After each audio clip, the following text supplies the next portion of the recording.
if Shakti ascends strongly enough, and if Shiva descends strongly enough, what happens is that we begin to experience divine kisses. It's kisses, and we begin by, that's why we begin by having glimpses. Suddenly there is some kind of profound peace, or bliss, or happiness, or freedom. These are just peeking through the veils of reality. So it's a kiss, it's fleeting, but it already leaves sweet taste in our mouth. Our memory grows. Here we need to understand what Tantra means, and how Tantra and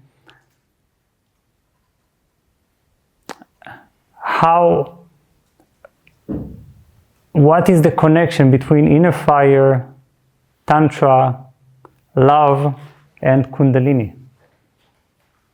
And we'll have 2 talks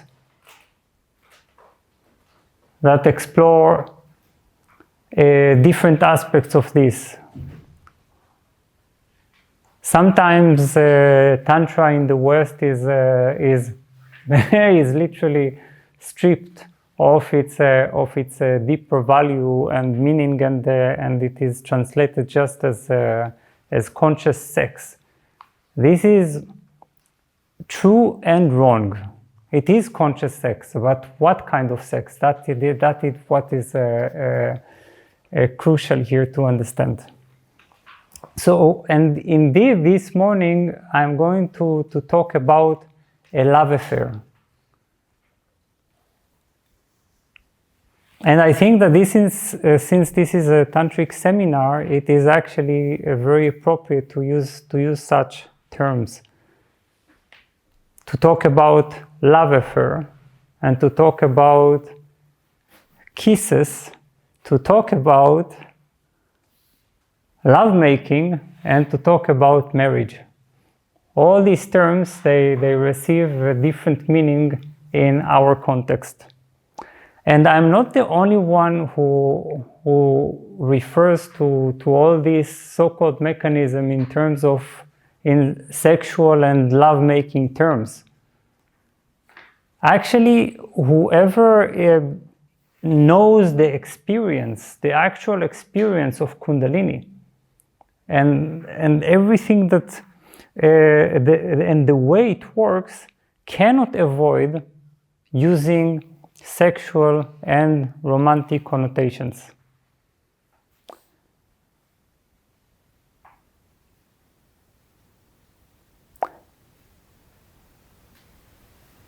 And the most perfect metaphor for it, and here again I'm mixing the two worlds, as I said yesterday morning. The best metaphor for it is Shiva and Shakti. Do you know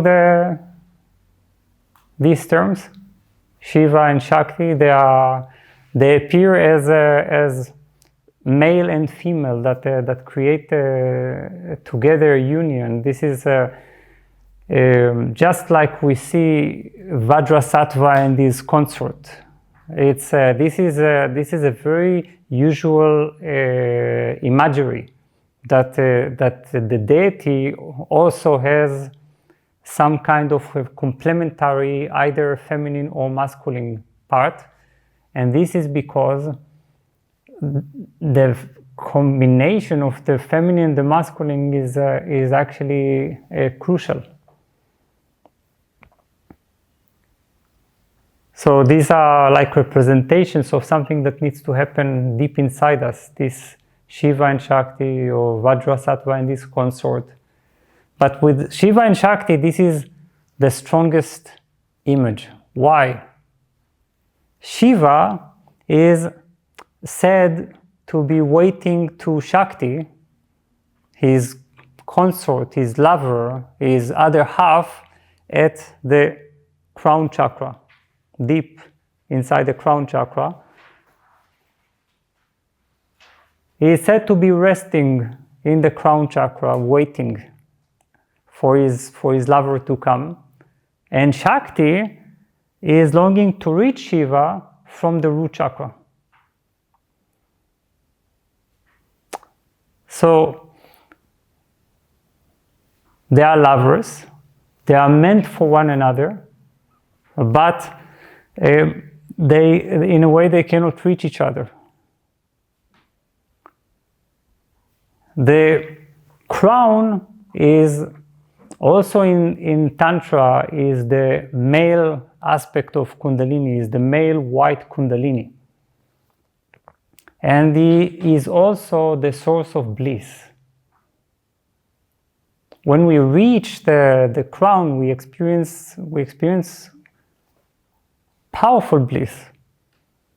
Now, the root chakra is the feminine Kundalini, and it is connected not it is less about, it is not about bliss, it is about longing or passion. Now, as we shall soon find out, Shiva is not exactly passively waiting. Both sides are actually already active, and both sides are hoping to be more active. They strain towards one another to reach. Just take a look at this image to have the feeling. It's maybe we have.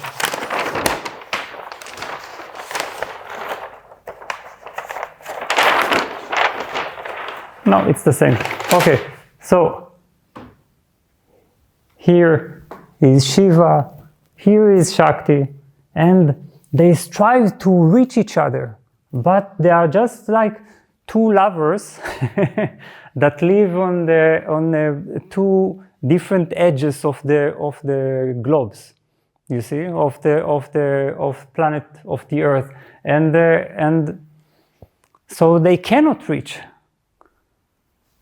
Perhaps they can slightly communicate. We will also understand this. So, Shakti is what is called the private Kundalini. Private Kundalini or individual Kundalini means the personal powerhouse of Kundalini, or the personal, actually in the first chakra it is a personal storehouse of Kundalini. It is where it is stored. And it is individual. It is what you can call at a certain level of consciousness my Kundalini.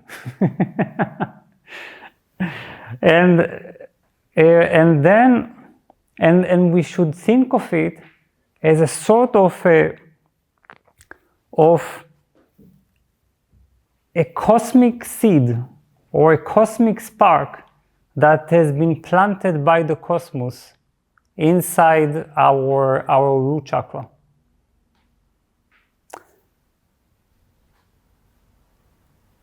And now this spark contains the entire universe.